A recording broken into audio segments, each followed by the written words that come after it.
Hello दोस्तों।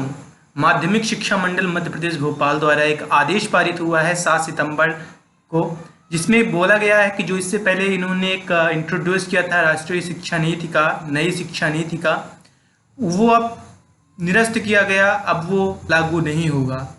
तो नई शिक्षा नीति क्या थी एंड माध्यमिक शिक्षा मंडल ने क्या मेंशन किया था, आप इसके बारे में देखिए। शिक्षा नीति का विरोध भारत में काफी हुआ एंड उससे ज्यादा कहीं स्वागत हुआ। तो ऐसे में माध्यमिक शिक्षा मंडल मध्य प्रदेश भोपाल ने प्रधानमंत्री श्री नरेंद्र मोदी की बातों को फॉलो करते हुए नई राष्ट्रीय शिक्षा नीति एवं शैक्षणिक सत्र 2020-21 विषयक एक यहाँ पे नोटिफिकेशन निकाला है। तो यहाँ पे क्या क्या पॉइंट्स हैं, हम आपको रिलेवेंट पॉइंट्स बताएंगे।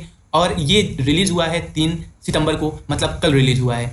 यहाँ पे ध्यान दीजिएगा कि जो इस शिक्षा नीति का उद्देश्य है, जो कि यहाँ पे रिफर किया गया है कि global citizen with national objective and national goals, मतलब कि देश के हित के लिए आप ग्लोबल सिटीजन बन जाइए और एक ऐसा सिटीजन जो कि दुनिया में किसी भी क्षेत्र में पीछे न रहे लेकिन देश की प्रगति में निरंतर आगे रहे।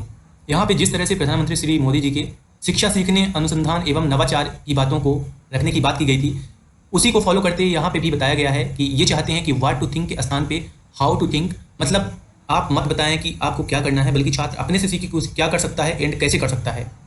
उसके अलावा हाउ टू डू उसे सीखना है व्हाट टू डू के स्थान पे, जैसा हमने पहले ही अभी बात कर लिया। अब यहाँ पे दोस्तों पंजीयन के बारे में आप देख लीजिए, जो यहाँ पे नोटिस है कि यहाँ पंजीयन रहेगा, सभी का रहेगा, कक्षा 9 से 12वीं प्रत्येक विद्यार्थी का रहेगा। और सेम इसी तरह से जो टीचर्स रहेंगे उनका भी रहेगा। और यहाँ पे शिक्षक जो रहेंगे उनको 200 से अधिक छात्रों को संभालने की जिम्मेदारी नहीं रहेगी और 5 से अधिक कक्षाएं उनको आवंटित नहीं किया जाएगा। आगे यहाँ पे नोटिफिकेशन पे है कि शिक्षकों का भी नामांकन जरूरी रहेगा, किया जाएगा। एंड इसके अलावा जिसके पास मोबाइल नहीं है, कोई स्टूडेंट है, तो वो अपने किसी परिचित के मोबाइल फ़ोन से एक नामांकन कर सकता है। और यहाँ पे जो फीस रहेगी वो ऑनलाइन, इसी जो पोर्टल है, जो एप्लीकेशन है माशिमो, इसी में रहेगा आपको ऑप्शन कि आप अपनी फ़ीस भी ऑनलाइन अप्लाई कर दें। इसके अलावा यहाँ पे बातें वही सारी की सारी ऑनलाइन रिगार्डिंग ही बोली गई हैं जो कि नॉर्मली हैं। अब यहाँ पे पठन पाठन में जो यहाँ पे अंतर दिखाया गया है, तो 10 यूनिट टोटल रहेगा और 2 सप्ताह में 1 यूनिट के लिए मध्य प्रदेश दूरदर्शन पर ऑडियो वीडियो प्रसारित किया जाएगा।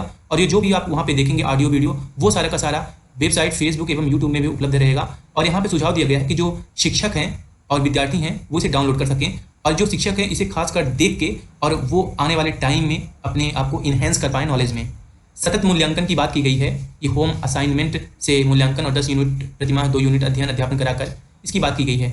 अब यहाँ पे जैसे प्रश्न पत्र हैं यूनिट टेस्ट के लिए, तो प्रश्न पत्र तो डाउनलोड कर लेगा, लेकिन उसे सॉल्व करने के लिए किताब, शिक्षक, मित्र, परिवार किसी की भी हेल्प ले सकता है। लेकिन जो आंसर लिखे रहेंगे वो विद्यार्थी अपने हैंड राइटिंग से लिखेगा। आगे यहाँ पे लिखा है कि जो भी ये जिम्मेदारी रहेगी ये सारी की सारी प्राचार्य की रहेगी, ये सुनिश्चित कराएं कि प्रश्न पत्र छात्र डाउनलोड करके इसे सॉल्व कर रहे नहीं कर रहे। और यहाँ पे ये मूल्यांकन के बारे में ही जनरल सी बातें हैं, फैक्ट्स हैं।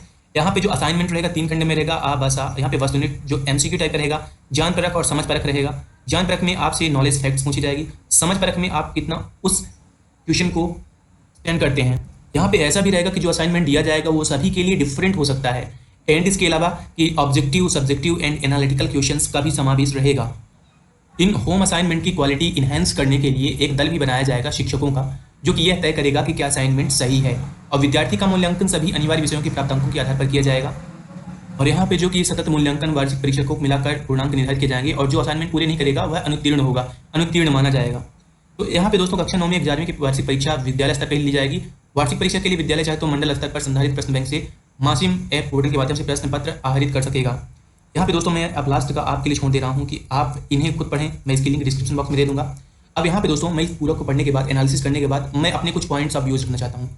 यहाँ पे दोस्तों ये जनरल सी बात ऐसी है कि जो वहाँ पे बोला गया है, यहाँ पे हमें लगा था कि हमें जो एनालिटिकल पावर है, जो साइंटिफिक पावर है, उसको इनहेंस कराने के लिए छूट रहेगी, क्योंकि GDP का हिस्सा भी बढ़ाया गया है इस बार। लेकिन देखने में ऐसा लग रहा है कि सिर्फ एक फॉर्मेलिटी कर रहे हैं एंड स्टूडेंट्स को एक आज़ाद जैसे वो सोच पाए, या फिर उसको पास फेल होने की टेंशन न रहे और वो जो भी एक्सपेरिमेंट करना चाहे वो कर ले। तो ऐसा दिखता नहीं है। यहाँ पे जैसे आप पॉइंट्स देखेंगे तो लगेगा कि उसको एक बांध रहे हैं, बंधन में डाल रहे हैं एंड मजबूर कर रहे हैं असाइनमेंट्स ज़्यादा से ज़्यादा देने का।